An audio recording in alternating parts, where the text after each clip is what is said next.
JJP के युवा प्रदेशाध्यक्ष दिग्विजय चौटाला ने कहा कि देश में भाजपा को हराना है तो पूरे विपक्ष को अपने स्वार्थ छोड़ करके एक बैनर के नीचे आना होगा। वहीं भाजपा के 2047 तक सत्ता में रहने के दावे पर दिग्विजय ने कहा कि आपातकाल के समय कांग्रेस भी यही कहती थी, तब क्या हुआ। उन्होंने कहा कि भाजपा की जड़ें भी कमज़ोर है, ये अहंकारी लोग हैं, इनकी बुनियाद भी कमज़ोर है। वहीं दिल्ली जंतर मंतर पर चल रहे आंदोलन पर दिग्विजय चौटाला ने कहा कि कल दुष्यंत चौटाला के नेतृत्व में जेजेपी सोनम वांगचुक की कॉल पर संसद घेराव में पहुंचेगी। उन्होंने कहा कि राम के नाम पर बनी भाजपा की सरकार में भगवान राम का कोई गुण नहीं है। भिवानी से दीपक मुटरेजा की रिपोर्ट। ही हमारी समस्या है कि सब अपनी डफली बजाने में लगे हुए हैं। एक मूवमेंट बनी तो राहुल गांधी ने अपनी छेड़ ली, अब जेजेपी यहाँ पर अपनी अलग छेड़ ले, कोई कहीं पर अलग छेड़, उससे कैसे बात बनेगी। हमें एक होना होगा ना। आपके लिहाज से पूरे विपक्ष को एकजुट होना होगा इस मुद्दे को। मैं तो कब से कह रहा हूँ साहब, मैं तो उस बात की परिकल्पना करता हूँ कि 2029 में जो 1987 में हुआ था, क्या पता फिर वो ना होने की नौबत आ जाए। पूरे विपक्ष को ही एक होना पड़ जाए, यूनिफॉर्मली एकजुट होके एक ही बैनर में लड़ना पड़ जाए। 2047 मैं तो इसकी परिकल्पना करता हूं और मैं इस बात का चाहवान हूं कि ऐसे नहीं लड़ सकते हम इनसे। इस व्यवस्था में हम बीजेपी को नहीं हरा सकते। बीजेपी को हराने के लिए सब लोगों को अपने लोभ लालच छोड़ करके, पीछे छोड़ करके, एक होकर के एक नेतृत्व में लड़ना पड़ेगा। अब देखिए, ये सोच की बात है। आप कह रहे हो कांग्रेस के साथ हम जाएं, क्या कांग्रेस हमारे साथ आए? मैं कह रहा हूं सब एक साथ आए। आप कांग्रेस और हमारे को क्यों जोड़ रहे हो? मैं कह रहा हूं सब एक साथ आए।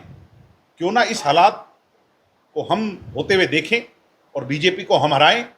हमारा आज जो हालात हैं, जो देश परेशान है, वो विभाजनकारी नीति से है बीजेपी। ऐसा है कि ये जब लीडरशिप सारी एक मत हो जाएगी, 1987 में क्या हुआ था, यही तो हुआ था। तो कोई लीडरशिप होगी देश में। इस माहौल में जब वो उसको बी टीम बताता है, वो उसको बी टीम बताता है, वो तो चलता रहेगा, मगर जब देश को आवश्यकता होगी तो संगठित तो होना होगा। आप किसी को निमंत्रण देंगे इसके लिए? हम इस बात के लिए प्रयासरत हैं शुरू से ही। हम क्यों, जब पीछे जब डॉक्टर साहब का जन्मदिन था, हमने क्यों कुछ लोगों को एकत्रित किया। हालांकि उनका इस प्रदेश में राजनीति उनकी नहीं है, क्यों उनको यहां लेकर के आए, क्यों बुलाया उनको? कि हमें संगठित होने की आवश्यकता। तीसरे मोर्चे की मजबूत बात तीसरे मोर्चे की नहीं है, तीसरा नहीं, दूसरा ही मोर्चा होना चाहिए। दूसरा मोर्चा मजबूत हो, तीसरे की बात नहीं हो। तीसरे मोर्चे कई बार यहां पर प्रयास हुए, वो सफल नहीं हो पाए। तीसरे नहीं, दूसरा ही मोर्चा, जिसमें कांग्रेस भी हो, अन्य लोग भी, सब संगठित होकर के अगर लड़ाई लड़ेंगे, एक विपक्ष लड़ाई लड़ेगा बीजेपी से, तो हम इनको हरा सकते हैं, डेफिनेटली हरा सकते हैं। दिग्विजय जी, क्या वास्तव में जोश है इतना? मैं परिकल्पना करता हूं, मैं तो सोचता हूं, ख्वाब देखता हूं, और ख्वाब देखना कौन सी बुरी बात है। फिर भी लड़ाई लड़ेंगे भाई, फिर अपना दायित्व निभाएंगे, लड़ाई लड़ेंगे, संगठित होकर के लोगों को संगठित करेंगे कि अगर एक बैनर के तले नहीं तो एक पार्टी के तले आकर के लड़ाई लड़े। 2047 देखिए, विकसित भारत की परिकल्पना, यही तो इमरजेंसी काल से पहले कांग्रेस कहा करती थी। फिर क्या हुआ? बुनियाद मजबूत नहीं है इन लोगों की। अगर बुनियाद मजबूत होती तो ये विनम्र होते।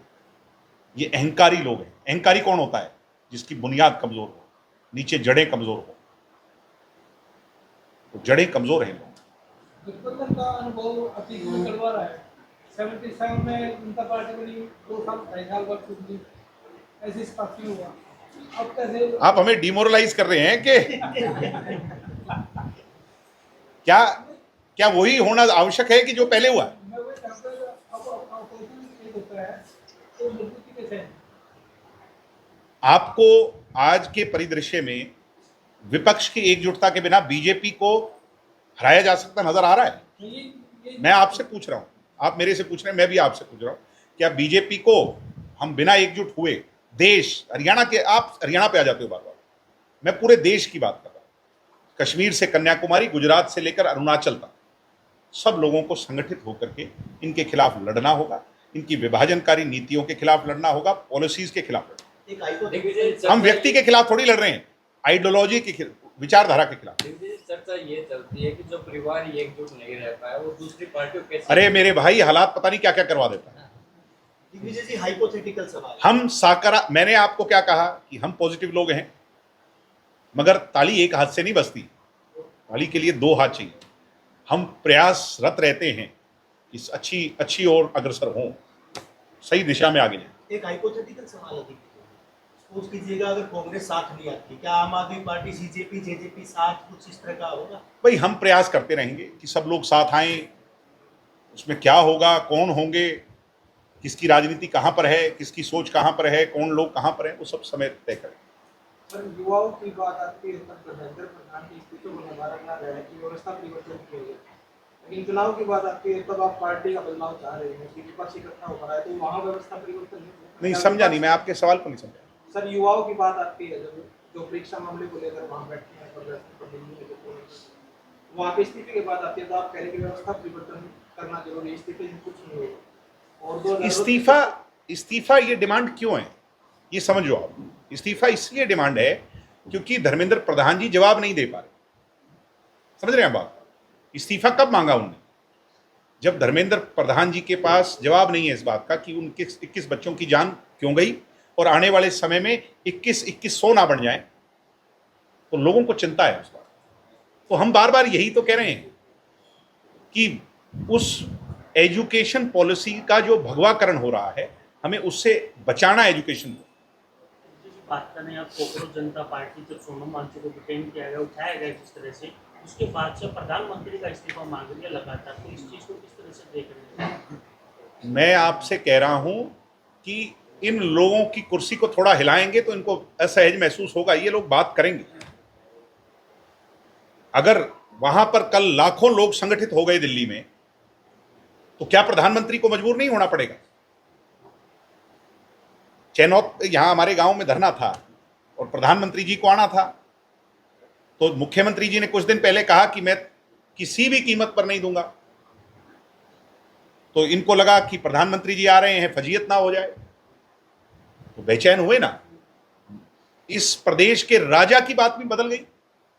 इस प्रदेश के राजा ने जो कहा कि यहां पर नहीं होगा, ऐसा पॉलिसी है, 15 मिनट में पॉलिसी बदल गई। सुपर राजा आ गए, सुपर राजा ने आकर के 15 मिनट में ही चाय पी करके पॉलिसी बदल दी। और पॉलिसी तो विधानसभा में बदली जाती है, वो चाय पर बदल गई। तो डॉक्टर साहब ने क्या कहा था कुछ दिन पहले कि आप आवाज उठाते रहिए, संघर्ष सदैव सक्षम। हम वांगचुक जी को चौधरी देवीलाल जी के जीवन का सार जननायक किताब देकर के आए कि हालात कैसे भी हों, आप लड़ाई लड़िएगा, अच्छी सोच लेकर के लड़ाई लड़िएगा और हालात बदलेंगे। हालात एक जैसे कभी नहीं रहते, वो बदलेंगे, जरूर बदलेंगे। हम तो सकारात्मक लोग हैं साहब, हालात बदलेंगे। कल यानी 20 तारीख को दिल्ली में सोनम वांगचुक जी ने जंतर मंतर से लेकर के संसद मार्च तक पैदल मार्च करने का निर्णय लिया हुआ है। दुष्यंत चौटाला जी, आदरणीय पूर्व मुख्यमंत्री जी के नेतृत्व में हम सोनम जी से मिले थे, उनका स्वास्थ्य का हालचाल जाना था। ये जो लड़ाई है, ये सोनम वांगचुक जी की निजी लड़ाई नहीं। पिछले लंबे अरसे से पेपर लीक के मामले हरियाणा तो देख ही रहा है, देश ने भी देखे हैं। ऐसे में सरकार की जिम्मेवारी है कि जनता को वो जवाब दे। जिन 21 लोगों के परिवार ने अपने घर में उजाले को खोया है, चिराग खोए हैं, बच्चे बच्चियां खोए हैं, उन परिवारों को जवाब मिले। पेपर लोग लीक क्यों रहे, वो कैसे रोके जाएंगे,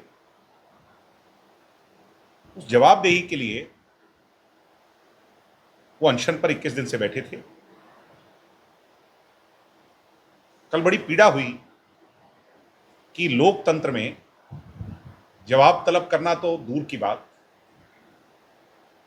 रिस्पॉन्सिबिलिटी लेना दूर की बात, बहुत बेरहम तरीके से सोनम वांगचुक जी को उठा करके वहां से ले जाया गया। दिल्ली पुलिस ने सारी सीमाओं को पार कर दिया। फंडामेंटल अधिकारों का हनन हुआ, उन पर कोई मुकदमा दर्ज नहीं था।